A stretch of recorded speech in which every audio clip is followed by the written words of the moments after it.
Queridas hermanas y hermanos, es una alegría estar juntos nuevamente, ahora para la 31ª clase del curso de Filocalía 2020.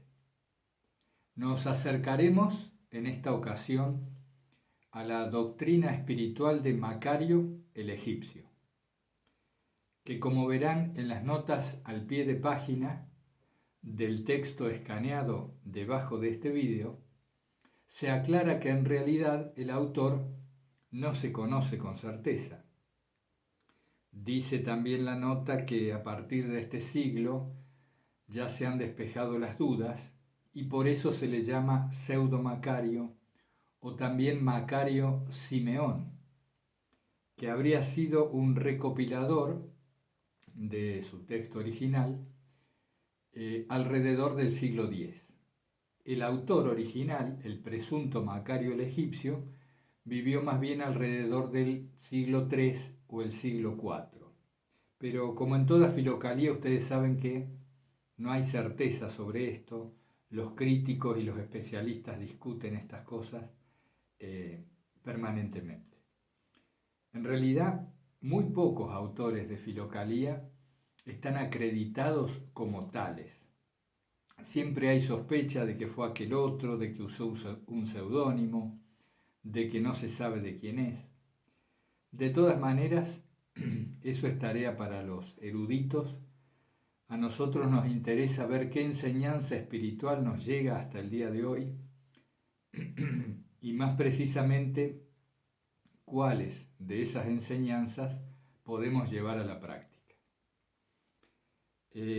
Para los que tienen la edición en papel, Macario el egipcio está en el volumen 3 de Editorial Lumen de 2013, la edición de Argentina, que es la que estamos usando en este curso. Hay una buena introducción a cargo de la editorial desde la página 8 hasta la página 14, donde se explica un poco el tenor de los textos de Macario, y después hay un montón de sus párrafos, de sus textos, a partir de la página 263 hasta la 342, de la 263 hasta la 342 del volumen 3. Son varios textos dentro de la recopilación. Hoy nos vamos a dedicar específicamente al que se llama Sobre la perfección en el espíritu, que forma parte de un texto mayor, mucho más extenso, llamado, un título complicado, Paráfrasis de Simeón Metafrasto de los 50 discursos de Macario el egipcio en 150 capítulos. Se nos aclara que este tal Simeón Metafrasto compiló los 50 discursos originales del texto, presuntamente de Macario, y los dividió en 150 párrafos, a los que llamaban capítulos, según él, para la mejor comprensión de los lectores. Así que dentro de ese gran texto, nosotros vamos a abordar el primero en esta clase sobre la perfección del espíritu y quizá nos dé el tiempo para tocar algún aspecto del texto sobre la oración. Al menos nos va a llevar otra clase y tal vez una tercera, este autor que es muy interesante, como la mayoría de los filocálicos. Bueno, hasta allí con la presentación.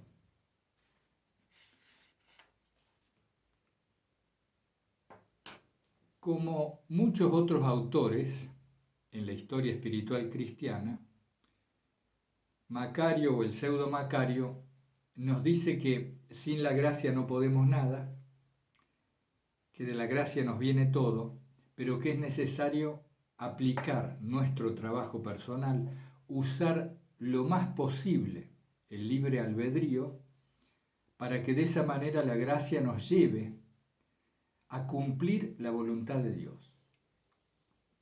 Para que la gracia nos lleve, si aunamos nuestro trabajo y nuestro esfuerzo personal, a cumplir la voluntad de Dios. ¿Cuál es la voluntad de Dios? ¿Cómo sintetiza Macario lo que él llama la voluntad de Dios? Dice que el Creador quiere para nosotros la purificación y la santificación del corazón. Purificación y santificación del corazón.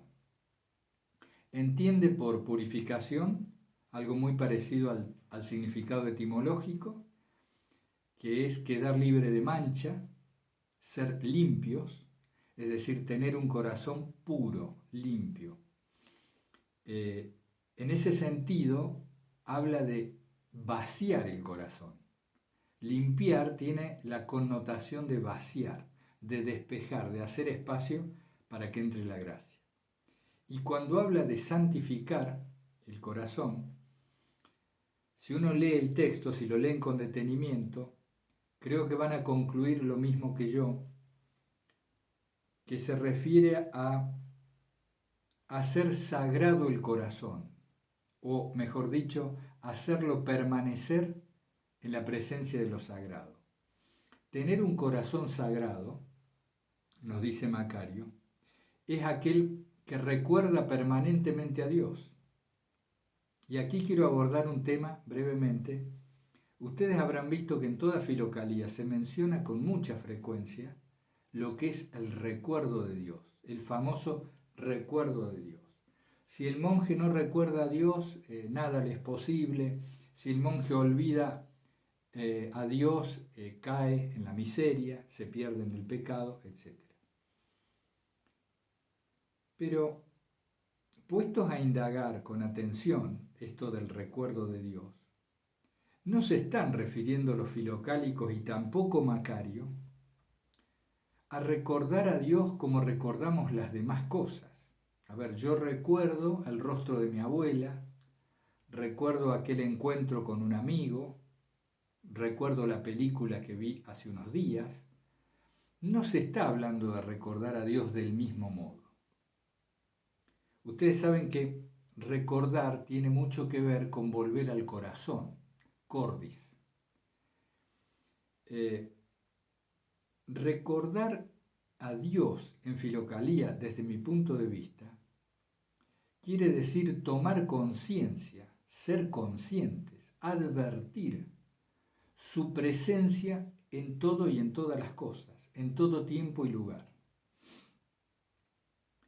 ¿Cómo se advierte la presencia de Dios si nosotros, relajándonos, tomamos y damos la vida por sentada? Cuando nosotros perdemos aquella actitud de asombro y de maravilla ante la existencia, a esto me refiero con dar la vida por sentada. Cuando nos despertamos, empezamos a mover el cuerpo y a hacer cosas y tomamos esto con una naturalidad extrema en el mal sentido de naturalidad. Es decir, cuando ya damos por hecho que la existencia es normal, que estar acá en un mundo aparentemente con un cuerpo, respirando, bebiendo, comiendo, iluminados por un sol, en una esfera que gira, que es nuestro planeta, etcétera, etcétera. Ya hemos hablado de eso. Cuando permanecemos indiferentes a todas estas cuestiones, nosotros damos las cosas por sentadas y ahí es cuando viene el olvido de Dios. Hemos perdido eso que de niños teníamos, estoy seguro que todos, que nos maravillaba cualquier cosa, desde el agua a una planta, a un insecto que andaba caminando en el patio. Entonces, cuando se habla de estas cosas, porque no son nuevas, cuando se nos dice maravíllate, asómbrate, fíjate en las pequeñas cosas, lo sagradas que son, etc., nosotros también caemos en el pensamiento en una especie de lugar común. Y decimos, sí, ya sé, las pequeñas cosas. Pero en realidad somos presa del aburrimiento, de un achatamiento, de una mediocridad en la cual vivimos, Y debido a que tenemos apagados o anestesiados los sentidos espirituales, no alcanzamos a percibir de verdad, genuinamente, la maravilla que es la creación, nuestra propia existencia, y que estamos rodeados de Dios, por decirlo así. Entonces, nos suena a frase hecha, a cliché, a algo que no podemos percibir realmente. Entonces quiero recapitular para ir al punto.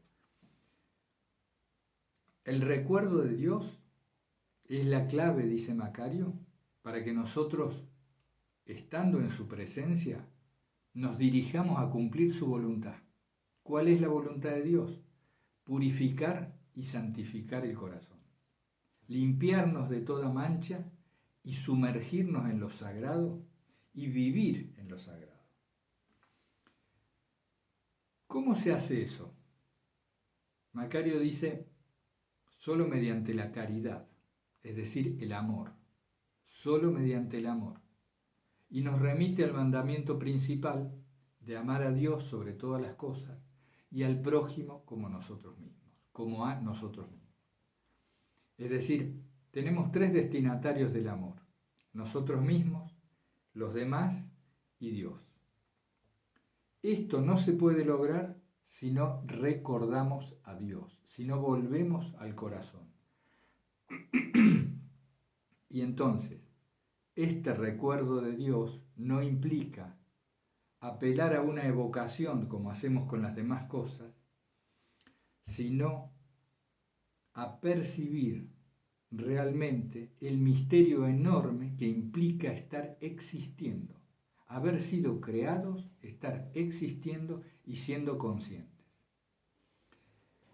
Si nosotros no tratamos ya desde que comienza la jornada de situarnos en esta actitud y disposición de permanecer atentos al misterio, caemos en el olvido de Dios.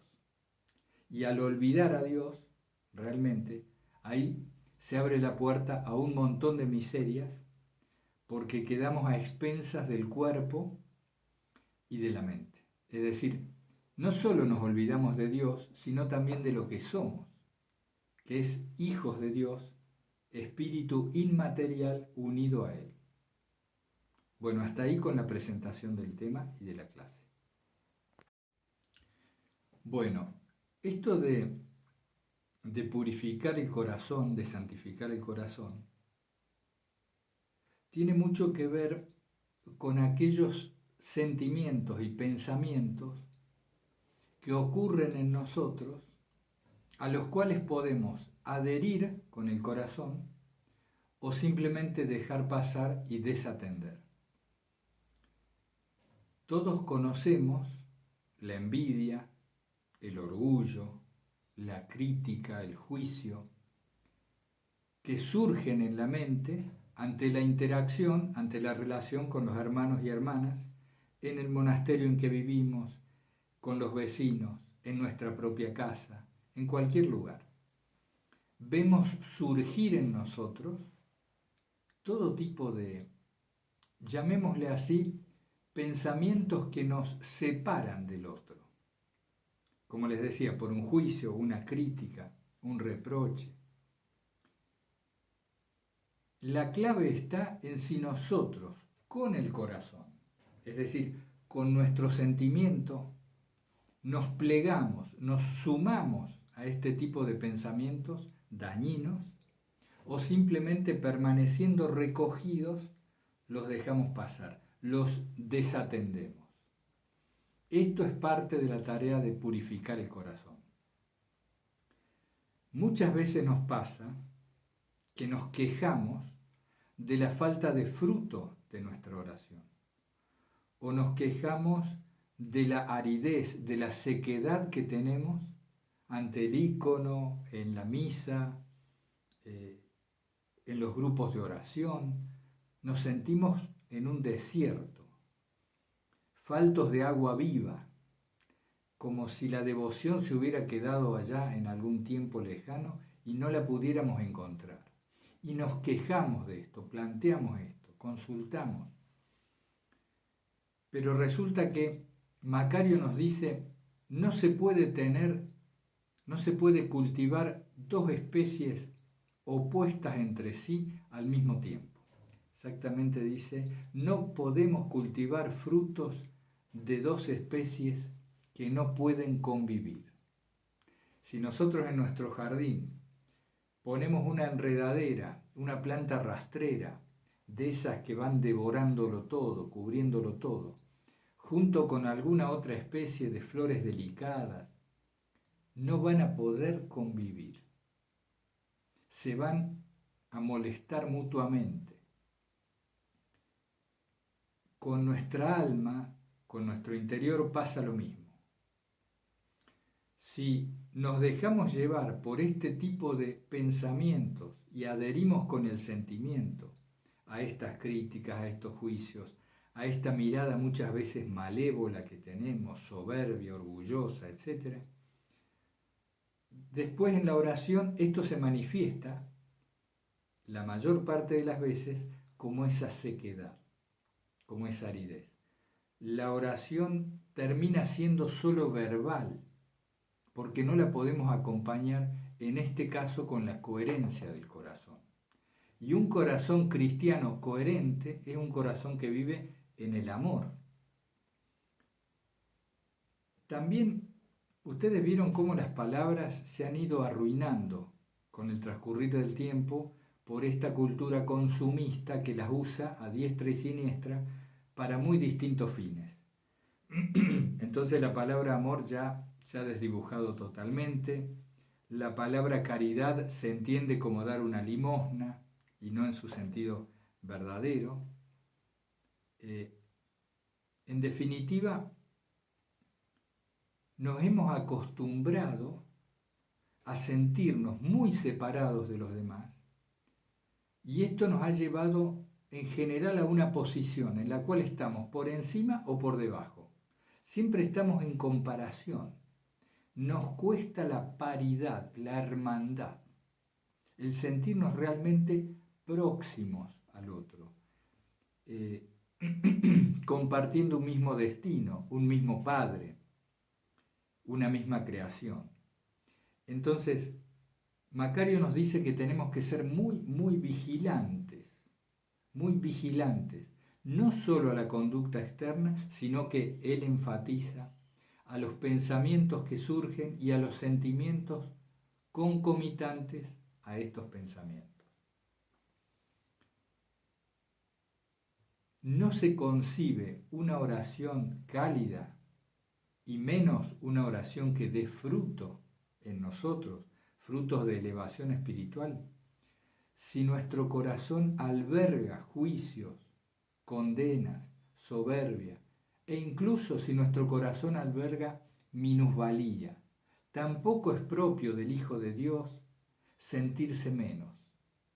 Es como si nuestra verdadera naturaleza quisiera abrazarlo todo. Un corazón cristiano es el que lo abraza todo, a todos y todo. Bueno, ese es otro aspecto que enfatiza Macario. Y hay un segundo aspecto que me parece muy interesante, que es el siguiente. Prepararse para recibir a Dios y hacer todas las cosas para Él. Prepararnos para recibirlo y hacer todo para Él. Aquí sí vale el ejemplo cotidiano de cuando nosotros nos ponemos a preparar la mesa para un ser querido o disponemos la casa antes que vengan a visitarnos aquellas amistades que tanto valoramos. Uno se pone a hacer, es un modo de decir, para el otro. Quiero que el otro se sienta bien, se sienta querido, vea que le he puesto todo lo mejor posible, que me importa su presencia. También esto nos hace sentir bien a nosotros, lógicamente. Pero hacer para Dios, en el sentido en que Macario nos lo comenta, me parece que se refiere a esa especial disposición previa a la conducta y en la conducta misma, en la cual con suma delicadeza y con nuestro mejor esfuerzo buscamos la perfección. La palabra perfección tiene connotaciones también que a veces se nos han complicado. Se nos transforma a veces en un escrúpulo o en un afán de gloria o de orgullo.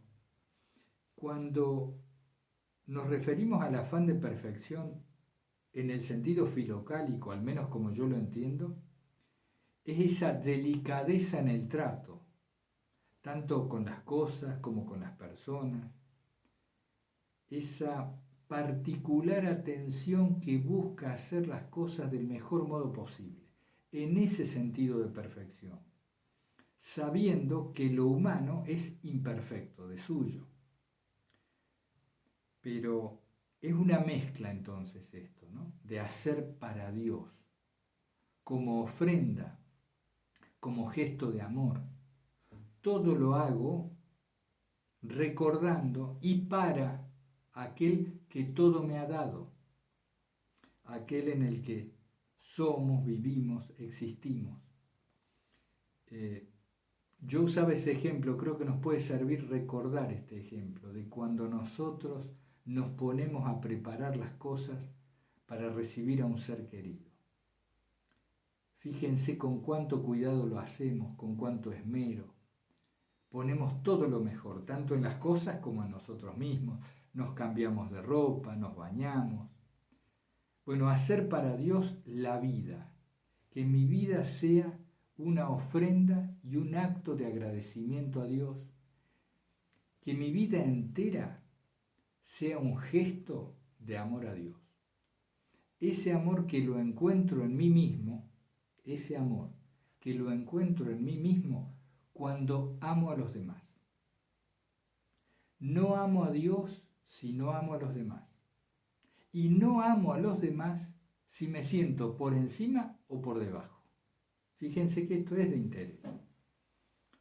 Si yo me comparo, mejor dicho, si permito que los pensamientos de comparación que ocurren se adhieran a mi corazón, a mi sentimiento, ya estoy separándome, ya no estoy amando.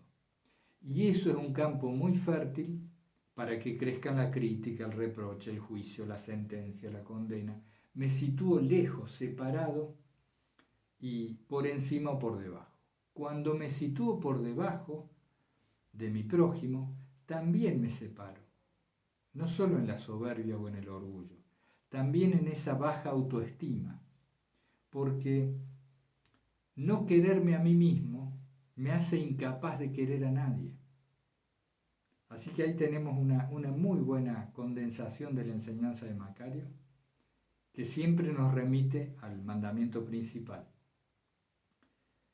¿Qué más? ¿Cómo discernir? Dice, sí, ahí tomé nota, ¿cómo discernir? Porque en el día a día las cosas van sucediendo a veces rápido, con cierto vértigo, nos acosa la ansiedad, la inquietud.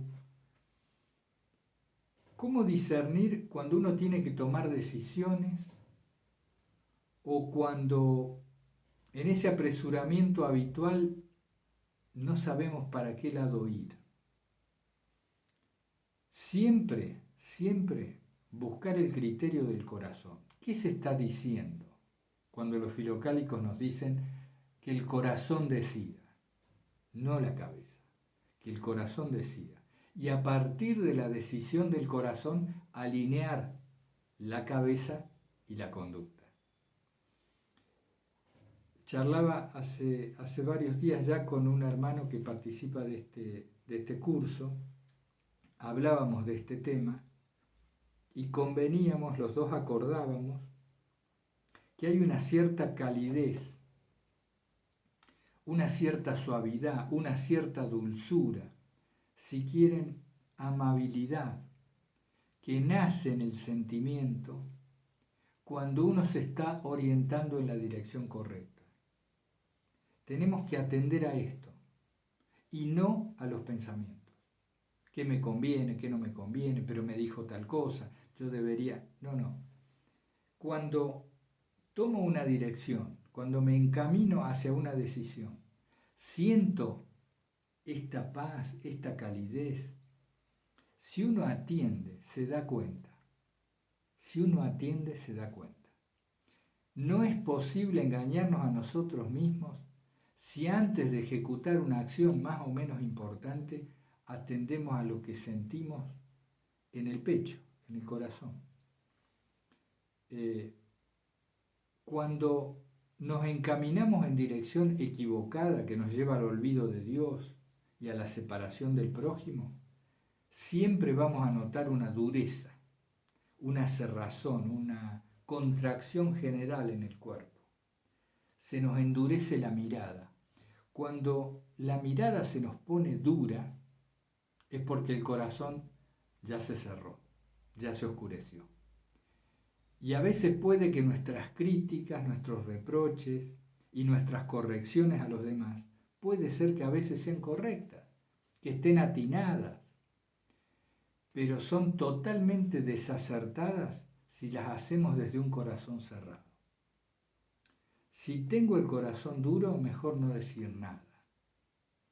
Ese es un muy buen criterio de discernimiento. La calidez que reina en nosotros antes de decidir, antes de hacer. Muy lindo ahí lo que nos orienta Macario. Nos habla también de las pasiones escondidas. Tenemos que atender con mucho cuidado a las pasiones escondidas. Nos remite a la motivación de nuestros actos, como otros monjes también en Filocalía. Esto que haces, ¿para qué lo haces? No tanto por qué, ¿para qué? ¿Qué estás buscando en esto que haces? Eso tenemos que atender con mucha vigilancia, las pasiones escondidas. Y por supuesto nos habla de que el pecado, el mal, el error, se produce antes dentro y se manifiesta luego afuera. Nosotros nos hemos acostumbrado mucho en esta cultura a ver el mal solo en su parte exterior y no le damos tanta importancia a la gestación interior del mal. Nace antes dentro. Si ahí lo pescamos, si ahí lo cazamos, lo podemos inhabilitar en la conducta. Él nos sugiere 3 herramientas: la súplica, la fe y la inclinación del corazón a Dios. Dice, para enfrentarte a las pasiones escondidas, suplica con fe e inclina tu corazón a Dios. Esto de inclinar el corazón tiene mucho que ver con la escucha. Escuchar lo que nos dice Dios en la conciencia.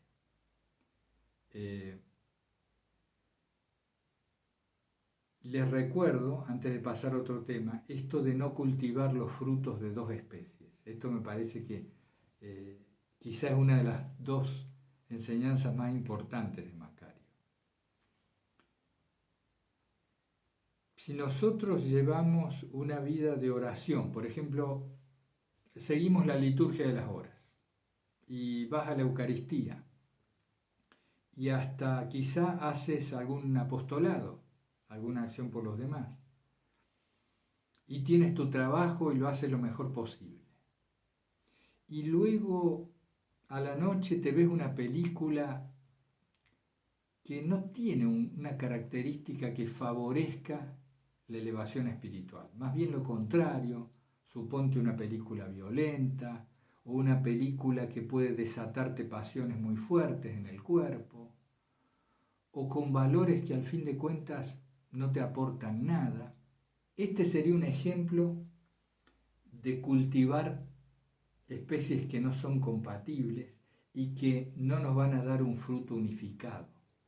Fíjense el detalle, puede parecer una tontería, pero en algún momento del día se nos mete la otra planta. Y parece algo simple, algo inocente, pero nos va cultivando una parte del terreno del alma con una especie que no nos sirve, que no nos beneficia, que nos contamina todo el jardín. A veces, como les digo, y basado en mi propia experiencia, a veces es una película en la televisión, a veces es una conversación con alguien de improviso que termina en la crítica, en el chisme. A veces es comer demasiado.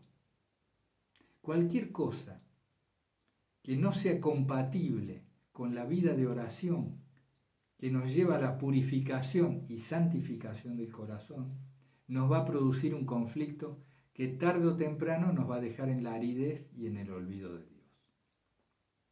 Ahí continuamos. Así es que quería destacar un poquito más este tema del desierto, de la aridez, de la sequedad espiritual, de la falta de devoción o de unción en la oración. En ocasiones, como describen los santos y los místicos, incluso en todas las culturas, no solo en la cristiana, en ocasiones hay una etapa del desarrollo espiritual, del camino hacia Dios, en donde se presenta esta noche oscura, este desierto transfigurado con estrellas inmóviles, frías, donde no se encuentra el norte, se vive una soledad y una aridez muy particular. Pero esta etapa del camino es muy distinta a la sequedad que surge de la incoherencia. Es bueno que atendamos a esto. A mí me ha pasado, y yo he conocido también cuando he estado conviviendo con hermanos en monasterios y demás, parecía que a veces, a cada rato, alguien estaba en una noche oscura. Pero ¿cómo puede ser que a cada rato esté atravesando una noche oscura? Es diferente. En un caso es una etapa espiritual del camino que se da pocas veces en la vida. Y en otro caso es nuestra propia incoherencia la que nos deja en la sequedad. Quería hacer ese comentario por si a alguno le sirve o también para escuchar las opiniones de ustedes, los aportes.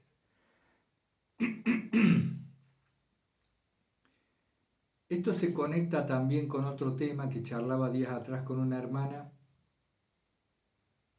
Voy a ver cómo lo sintetizo. Fíjense esto.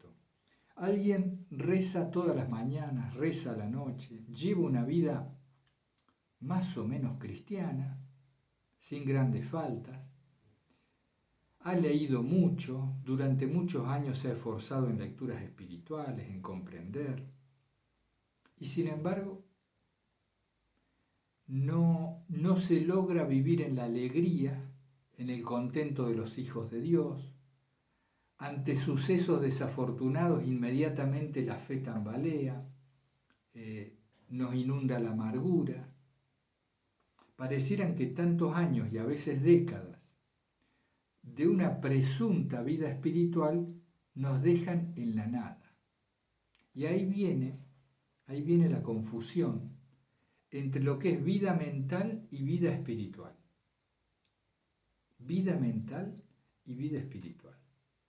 No tiene nada que ver lo que es una comprensión mental, una lectura mental, una oración mental. No tiene nada que ver cuando lo espiritual encarna en nosotros.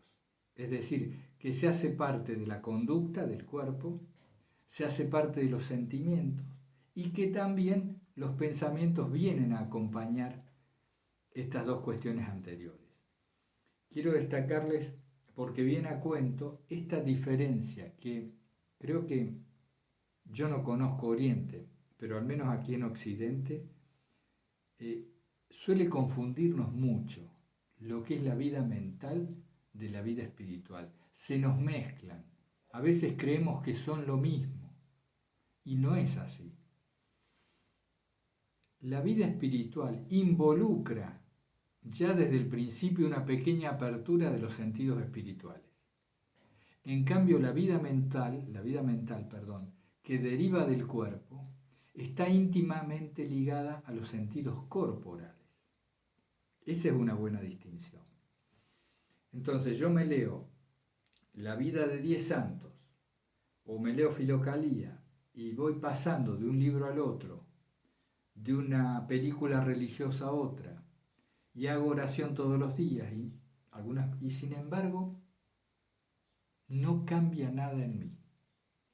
Me sigo enojando, me sigo fastidiando, sigo cometiendo los mismos hábitos viciosos que tenía 20 años atrás. ¿Qué pasa? ¿Por qué es esto? Porque es diferente la espiritualidad mental de la verdadera espiritualidad, que es cuando se encarna en nosotros. Y para eso tenemos que tener un camino hacia la coherencia. No podemos pedirle nada a la oración, realmente, si nosotros no tratamos con nuestras mejores fuerzas de pensar, sentir y actuar en la dirección que la oración nos lleva.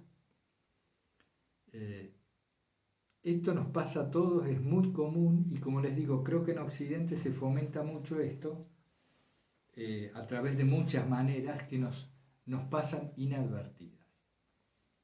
¿Mi vida espiritual es mental o realmente es una vida espiritual? ¿Y cómo puedo saber si al menos estoy empezando lo espiritual? Fíjate en el trato con los demás. Fíjate en tu vida cotidiana. ¿Cómo tratás a los que viven con vos? ¿Cómo trato a los vecinos? ¿Cómo trato a los compañeros de trabajo, de estudio? ¿Cómo me trato a mí mismo? ¿Ese trato es cristiano? ¿Busca ser cristiano? Es decir, busca la paridad, la hermandad, el amor, el no juicio. Si eso no es así, estás llevando una vida mentalmente espiritual y no verdaderamente espiritual. Es un tema muy interesante que seguramente suscita algunas discusiones. Yo he querido tocarlo apenas por arriba, me lo ha provocado la lectura del primer texto de Macario. ¿Qué más? Nos habla Macario de la comunión con el Divino Espíritu en plena certeza.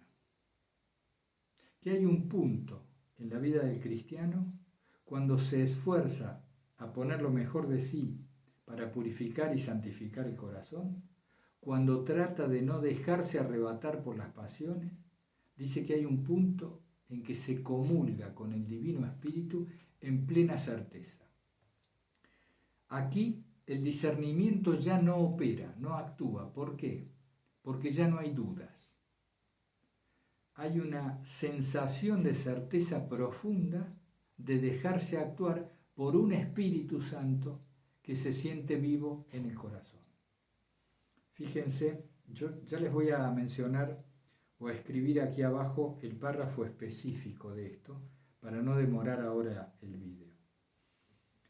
Después Macario tiene un apartado, varios párrafos especiales que se refieren a los superiores de una comunidad, a aquellos que tienen a otros a cargo. Es una maravilla cómo describe y sintetiza las virtudes que debería tener un superior, un abad, una abadesa, o incluso un maestro espiritual, etc. Tratando de encontrar un equilibrio entre el cumplimiento de su función, que tiene que ver con dirigir, ordenar, coordinar, ser el que manda, en cierto sentido, coordinar equilibradamente esta función con la caridad y el amor. Y enfatiza mucho en no dejarse llevar ni por la soberbia, ni por una excesiva debilidad que en realidad se disfraza de compasión y es un no cumplir la función que le ha sido asignada. Es muy, muy interesante. Continuamos con la parte final de la clase. Hablemos un poco de lo que nos dice Macario el egipcio o el pseudo Macario acerca de la oración. Una oración sin sobriedad no va a encontrar fruto. Sobriedad en la vida. Si nuestra vida no se condice al espíritu que anima la oración, no va a haber fruto. ¿A qué fruto se refiere Macario? Porque no se está hablando aquí de la negociación con Dios, que es propia de ciertas formas de oración, en donde uno va a pedir una gracia, ¿no? Que está muy bien, es parte de una etapa espiritual, del camino espiritual, o uno pide un favor, un bien, o la curación de un ser querido. Esa es la oración de pedido, donde uno va buscando un objeto preciso que Dios le daría. Y así tenemos muchas formas de oración, hasta llegar a la menos discursiva, la más silenciosa o contemplativa. La oración discursiva, mientras más palabras tiene, más riesgo entraña de que la mente se apodere de esa oración y que incluso tomando frases de un salmo o de una oración cualquiera, la mente las utilice para desvariar, para irse de tema, por esos mecanismos asociativos que tiene el pensamiento. Entonces, si una oración es muy larga, nosotros después nos damos cuenta de que estuvimos atentos los 3 primeros párrafos, que se nos fue casi toda la oración en una distracción mientras la boca repetía las frases, y que quizás al final, antes del amén, volvemos a atender lo que estábamos orando, lo que estábamos diciendo. Por eso, si la oración discursiva es muy larga, nos exponemos a que el dominio de la mente se haga pasar en realidad por una realidad espiritual, por una oración espiritual. La oración silenciosa y contemplativa, nos dice Macario, es permanecer en Dios. Y los frutos que resultan de ella tienen que ver con la alegría sin objeto y con la independencia de las circunstancias. Fíjense qué interesante.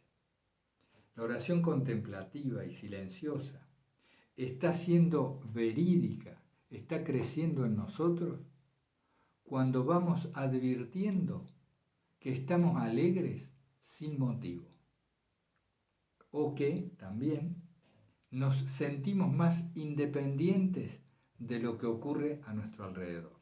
2 excelentes parámetros o criterios para ver dónde estamos situados en el camino de la oración. ¿Qué más nos dice? Que cuando uno se pone de veras a orar, con una determinación fuerte y decide que la oración o el trato con Dios sea algo habitual en su vida, proporcionalmente van a crecer las insidias del maligno, nos dice Macario, los ataques del enemigo. Ustedes saben que los filocálicos se referían también a los logismoi o pensamientos y hablaban también de los demonios del aire, que andan por el aire y azotaban o perseguían al eremita que estaba en su celda. Si tuviera que traducir esto a un lenguaje que me parece más propio de la época y de nuestro entendimiento actual, diría lo mismo que comentábamos en aquel retiro del peregrino ruso a fines del año pasado, en donde descubríamos que si nos poníamos realmente a orar mucho tiempo, se nos aparecían los demonios internos, es decir, todo aquello que habitualmente permanece oculto, pero que sin embargo nos está molestando, nos está provocando la agitación y la inquietud de la cual a veces no encontramos razón. Porque como divagamos continuamente con la mente, como vamos de aquí para allá buscando siempre el momento siguiente, nuestra vida es un apresuramiento continuo, no nos damos cuenta de lo que ocurre dentro, de todo lo que nos pasa. Pero si nos quedamos quietos a repetir una oración aburrida o incluso en un silencio que busca ser contemplativo sin repetir nada, se pone muy de manifiesto el tumulto que vive en nosotros. Entonces, cada uno lo podrá abordar como mejor le parezca. Si es que el maligno, el enemigo, se pone a atacar al que hace oración, y más lo ataca mientras más fuerte y decidida es su oración, o se pueden sumar ustedes a este punto de vista más psicológico, en el cual nuestras sombras salen a luz mientras más oración hacemos.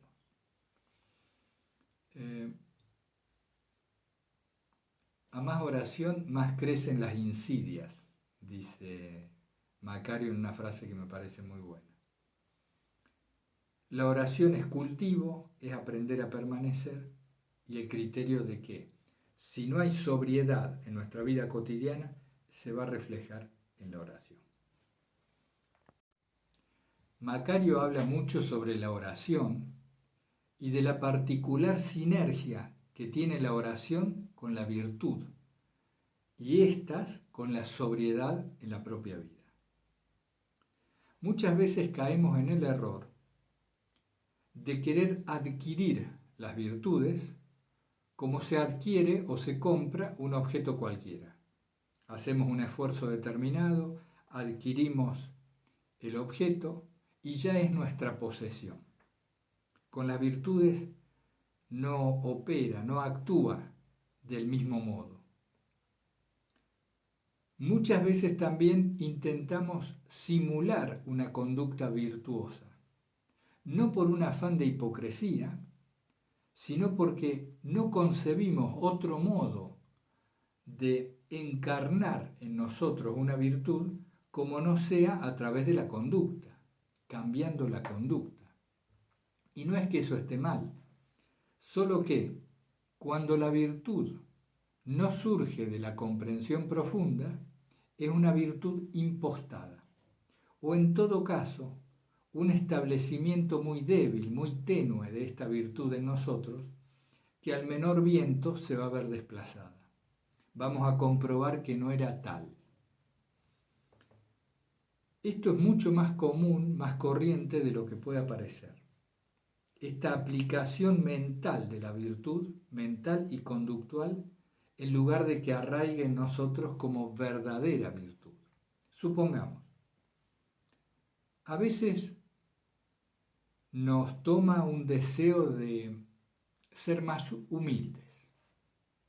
Quiero volverme humilde. Este ya querer volverme humilde nos aleja de la humildad. Empezamos a concebir la virtud como condecoraciones que nos vamos colgando. La humildad verdadera deriva, lo dice Macario y no solo él, sino varios filocálicos, la humildad verdadera deriva del verse a sí mismo como uno es. Si uno se mira a sí mismo sin maquillaje, sin disimulo y con verdad interior, uno se queda humilde. No es que adquiero la virtud de la humildad, no, me quedo humilde, porque me doy cuenta de mi miseria, de mi debilidad, de mi incapacidad, de que todo depende en mi vida de la voluntad de Dios, de que no tengo casi nada de control sobre los acontecimientos que ocurren, que soy una persona que muere, que va a morir, etcétera, etcétera. La humildad entonces, por ejemplo, deriva del verse verdaderamente y no de un pretender ser humilde. Lo mismo con la compasión. Yo no soy compasivo cuando regalo dinero, no soy compasivo cuando ayudo a los enfermos, no necesariamente soy compasivo cuando trato bien a los demás. Eso está muy bien, pero la verdadera compasión se adquiere cuando he aprendido a ponerme en el lugar del otro.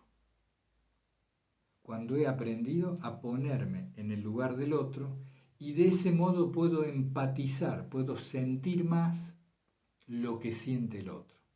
Siempre habrá, por supuesto, un grado de error o de acierto mayor o menor, pero la compasión es antes que nada un sentimiento que después se traduce en comportamientos compasivos, como puede ser ayudar económicamente a alguien, ayudar a los enfermos, etcétera, etcétera. La paciencia o la mansedumbre no resulta de la represión de una emoción de enfado, de mantener escondida la ira y la cólera en mi interior. La paciencia y la mansedumbre son resultado de mi entrega a Dios, de mi descansar en Dios, de esa confianza en que todo lo que ocurre me lo manda Él y que por lo tanto es para bien. Si estoy afincado en esa confianza, en ese abandono, en esa conciencia de que todo lo que ocurre en la vida Dios lo permite o activamente lo provoca, como quieran verlo. Si estoy afincado en ello, soy una persona más paciente, me vuelvo manso, porque no estoy creyendo que todo depende de mi acción y por ello me preocupo, me angustio, me toma la ansiedad. Es un tema que me parece muy interesante, que pueden leer, si leen con detenimiento el texto de Macario, queda de manifiesto, sobre todo esta confusión que nos suele ocurrir a todos de pretender una adquisición exterior de las virtudes. Insisto, no porque querramos ser hipócritas y simularlas adrede, sino porque no sabemos bien cómo se consiguen de verdad esas virtudes. Y ya la palabra conseguir es inadecuada, porque no es la virtud un objeto que uno puede agarrar o conseguir, sino que es un modo de manifestarse el alma en la conducta. Entonces, cuando el alma, merced a la comprensión, se sitúa en la virtud, el comportamiento resulta naturalmente con el signo de esa virtud. Bien. El párrafo al que hacía mención minutos antes sobre el delicado equilibrio que el superior de una comunidad o de un monasterio tiene que mantener entre la impronta directiva que él tiene hacia sus dirigidos y la humildad necesaria que tiene que tener para también no tiranizarlos, escuchar lo que le piden, etc. Ese párrafo, el central con este tema es el párrafo 9, que está en la página 269. Y si quieren más bien abordar este otro tema de las virtudes, les recomiendo el párrafo 22, un poco más adelante, y los párrafos conexos o laterales a este. Bueno, hasta aquí con la primera clase sobre Macario el egipcio o el pseudo Macario. Invoquemos a Jesucristo, el Salvador del mundo, el Salvador de nuestro corazón, para que nos enseñe a ser sobrios, de manera que nuestra vida contribuya a la oración. Y para que esta oración nos permita poco a poco purificar y santificar nuestro corazón. Muchas gracias.